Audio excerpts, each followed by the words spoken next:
Kal al Yahawashi, Bahashem, Rakachadash, all praise, honor, and glory go to the Most High Yahweh in the name of his son Yahawashi.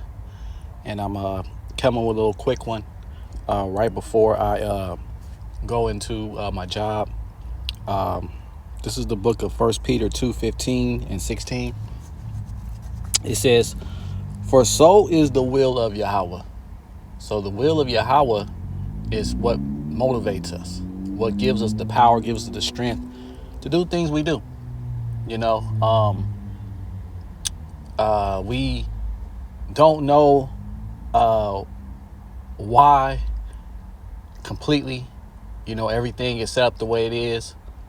We don't know who he has completely chosen until we reach the end. Yeah, we continue to labor and do the work of Yahawashi and Yahawashi despite this flesh, despite the challenges, despite the adversity that we get from the spirits working on the left hand side to try to disrupt what the men of the Lord and the believers are trying to bring forth in this last moment of these last days. But it's all through the will of Yahweh, which makes it great, because if it was on our own will, it would be defeated.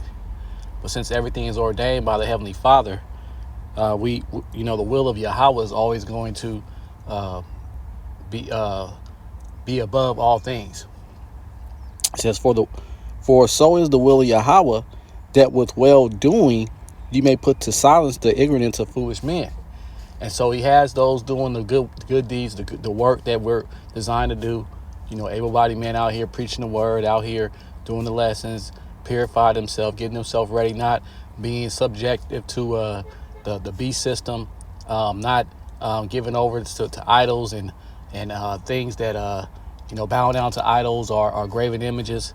Being able to live free men, out here, still burdened by the idols, still have them around us at all times, such as Yahawashi when he was traveling to different parts of Jerusalem and Galilee, when he was going to Cappadocia, Capernaum, all these different places. They were surrounded by idols, and we have to do the same thing. Yet we can live with a mindset of freedom in these last moments because of Yahawashi Mashiach and his sacrifice. And it says, "As free, and not using your liberty for a choke of maliciousness, but as the servants of Yahweh." And I want to look up that word "free." The apostles and elders always teach us to look up words so that we can get a better understanding. The word "free" in the Greek is G1658. In the Strong's, from the blue letter, it's the word eleutheros, and it says freedom in a civil sense. One who is not a slave to this beast system anymore. Of one who ceases to be a slave, freed, manumitted. So, freed by the blood, not subject to the ways of this world anymore. Free, exempt, unrestrained, not bound by an obligation. We're not obligated to try to please anyone anymore. We're not obligated to try to fit in, letting ourselves be transformed. It says, in an ethical sense, free from the yoke of the Mosaic law. As you see, that's where we're at. And not that the law is corruptible, it's beautiful. Yet man is not able to do it. Israelite men are not able to live this life of staying away from breaking the law. We're always going to be subject to it. We're always going to be challenged with it.